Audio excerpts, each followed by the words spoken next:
Today we will crochet these easy chunky slipper socks. We will be using only single crochet and these are very easy to make. These socks work up fast and feel soft and comfortable on the foot.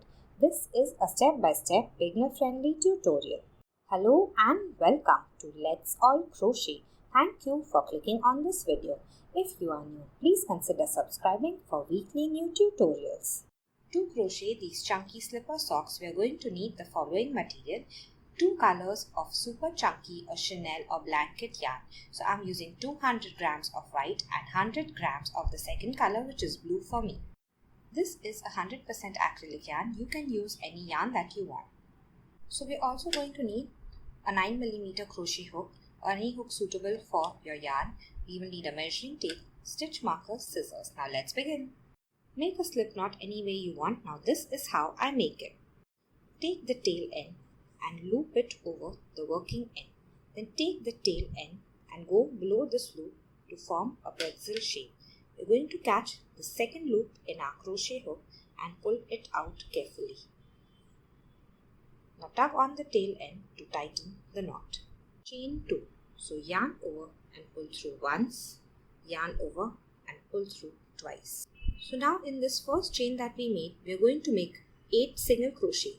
This is my slip knot and this is the very first chain. So insert your hook into this first chain. Then yarn over and pull through. We have 2 loops on a hook, yarn over and pull through both. So this is our first single crochet. So what we are going to do is mark this very first single crochet with a stitch marker. And now we will know where we are going to end this round. Now we are going to go back to the same chain and make our second single crochet. So in the same chain as the first single crochet, insert your hook, yarn over and pull through. We have 2 loops, yarn over and pull through both. Go back to the same chain, insert your hook, yarn over and pull through. We have 2 loops, yarn over and pull through both. This is our third single crochet. Continue making single crochet in the same chain till we have 8 in all. Work over this tail end once we come near it. So I will meet you once we have 8 single crochet. So now I've reached the end of round 1. I have 8 single crochet and I know I have to join with the slip stitch to the stitch with the stitch marker. So remove the stitch marker, take your crochet hook and go below both the loops of the V, yarn over and pull through, and then pull through the loop on the hook like this. 2. Chain 1, yarn over and pull through. And now we are going to go back to the same stitch and make 2 single crochet. So you just have to feel it with your finger and find it because it's not easy to see. Then insert your hook back into the same stitch, yarn over and pull through. We have 2 loops on a hook, yarn over and pull through both. We're going to make another single crochet in the same stitch. So insert your hook, yarn over and pull through. We have 2 loops, yarn over and pull through both. We're going to take a stitch marker and mark the very first single crochet of the round again. In the next stitch also, we are going to make 2 single crochet. So we're going to go below both the loops of the V of the stitch, yarn over, pull through, yarn over and pull through. Go back to the same stitch and we have made 2 single crochet in the same stitch. So in round 2, we're just going to continue making 2 single crochet in every single crochet of the previous round till we reach the end of this round, and I will meet you once we finish. So as I'm making the single crochet, I've counted them and I have 16. It's easier to count as we are making the single crochet because they're very difficult to see. And at the end of the round, we're going to join by a slip stitch to this very first single crochet of the round. So take the stitch marker out, take your hook, go below both the loops of the V, yarn over and pull through, and then pull through the loop on the hook. Round 2 is our last increase round. If we want to adjust the size, we're going to do it in round 2. From round 3 onwards, our stitch count is going to remain the same. So this is a little sizing tip. Decide where you want your sock to end on your leg and measure around with a measuring tape like this. Now we are going to make a new chain and place it against the measuring tape, and we are going to stretch the chain out till the number of inches that we want. Make sure you stretch the chain a little bit because you don't want your sock to be loose. After stretching the chain just a little bit, we are going to count the number of chains in it, and I have 16. So the number of stitches must equal to the chain that we made that goes around our leg. Suppose that chain has 15 stitches, we will just remove one stitch so that we have 15 in round 2. End by a slip stitch and then continue with round 3. Round 3. Begin with a chain 1. Now in round 3, we are just going to make one single crochet in all the stitches of the previous round. The chain 1 does not count as a stitch, so go back to the same stitch, insert your hook and make a single crochet. And now we are going to go to the next stitch. So insert your hook below both the loops of the V, make a single crochet.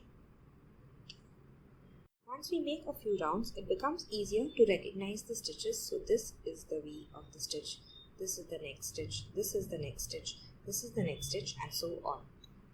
So we are just going to continue making one single crochet in every stitch till the end of the round, and I will meet you once we reach there. I've reached the end of round 3 and our work starts to curl up because we have made no increases. So this is the right side, and on the other side where we have our slip knot is the wrong side of our work. So we can just turn the sock like this so that the right side faces outwards, and now we are going to join by a slip stitch to this first single crochet of the round. So we're going to remove our stitch marker. With our crochet hook, we're going to go below both the loops of the V, yarn over and pull through, and then pull through the loop on the hook. From round 4 onwards, we're just going to repeat round 3. So we're going to chain 1, single crochet in the same stitch. You can mark this first stitch with a stitch marker if we want, so we know where to end the round. Now we're going to continue making one single crochet in every stitch till the end of this round. And at the end of the round, our stitch count is going to be the same as round 2. So I will meet you once we finish. So I have made 16 single crochet, reached the end of round 4, and now I'm going to join by a slip stitch to the first stitch. So insert your hook, yarn over, pull through, and then pull through the loop on the hook. So now we can see we have started working from the toe and we are moving upwards like this. Now we are just going to continue repeating row 3 till we reach the first blue row here. I'm going to measure from the first blue row till the toe, and it is about 11 inches. So we are going to repeat row 3 till we have about 11 to 12 inches, or till the first blue row, and I will meet you once we reach there. Remember, the stitch count in all the rows is going to remain the same till we reach the blue row, which is 16 for me. I've finished making the second sock just up to the first blue line. So as you can see, after finishing all my rows, my slipper measures a little over 11 inches. At the end of the last white round, we're not going to join by a slip stitch, we're going to switch to blue in this slip stitch. So insert your hook below both the loops of the V of the first single crochet, drop the white yarn, we're not going to yarn over with the white, we're going to pick up the blue yarn, catch it in a loop form on our hook like this. Now pull it through this stitch and then pull it through the loop on our hook. So now we're just going to tug on all the 3 yarns to tighten the stitch. The next round is going to be in blue. Do not cut off the white yarn right now. Begin the round with a chain 1, single crochet in the same stitch. So now this round is exactly the same as round 3 in white. Just single crochet 1 in every stitch till the end of the round, and I will meet you there. I have reached the end of the round. My number of stitches remain the same. Now I am going to join by a slip stitch to the first single crochet and switch to white in this. So insert your hook below both the loops of the V of the first single crochet. Drop the blue yarn. We are going to pick up the same white yarn. So pull up the yarn from before. It's the yarn that we had dropped. Once we pull it up, we are going to yarn over with the white and pull through, and then pull through the loop on our hook. Now chain 1. Single crochet in the same stitch and single crochet in all the stitches till the end of the round, and I will meet you once we finish. At the end of the round, we are going to join by a slip stitch to the first single crochet of the round, and we are going to drop the white yarn, pick up the blue yarn, yarn over, pull through, and then pull through the loop on our hook. Now at this point, we are going to cut off the white yarn, so leave about 4 to 5 inches to weave in, and then cut this yarn off. Our last round is a blue round. Chain 1, single crochet in the same stitch, single crochet in all the stitches, and I will meet you at the end of this round. End the round by a slip stitch to the first single crochet of the round. We are going to leave about 4 to 5 inches and then cut the yarn. Now pull out a loop by tugging on the crochet hook. You can weave in the ends with a tapestry needle if you have a big one, or we will just do it with our crochet hook. So insert your hook into one stitch that you can find, yarn over and pull through with the yarn end. Then insert your hook into the next loop that you find, yarn over and pull through. Insert your hook into the next loop that you can find, yarn over and pull through. Try to weave in the blue yarn in the blue and the white in the white, and catch the yarn in the hook and pull it through. Continue doing this till you're sure your yarn is firmly weaved in. And once we finish, we're just going to take a scissor and cut this yarn off. Weave in all the other remaining ends, turn the sock to the right side. In exactly the same way, we are going to make one more. Your slippers are now ready. Once you wear these, they will take the shape of your foot. You can add anti-slip agent to the bottom where your sole is, because these tend to be slippery, so be careful when you wear them. So these are a carrot socks, a variation of the white socks, and I've made a small tutorial on these. I'm going to link it below so you can watch it if you like. If you have enjoyed this video, I'll be very grateful if you can like it and share it with your friends. Comment below with any suggestions or queries. Please subscribe to my channel and press on the bell icon and select the all option so that you're notified weekly for new tutorials. Here are some videos you may enjoy. Thank you.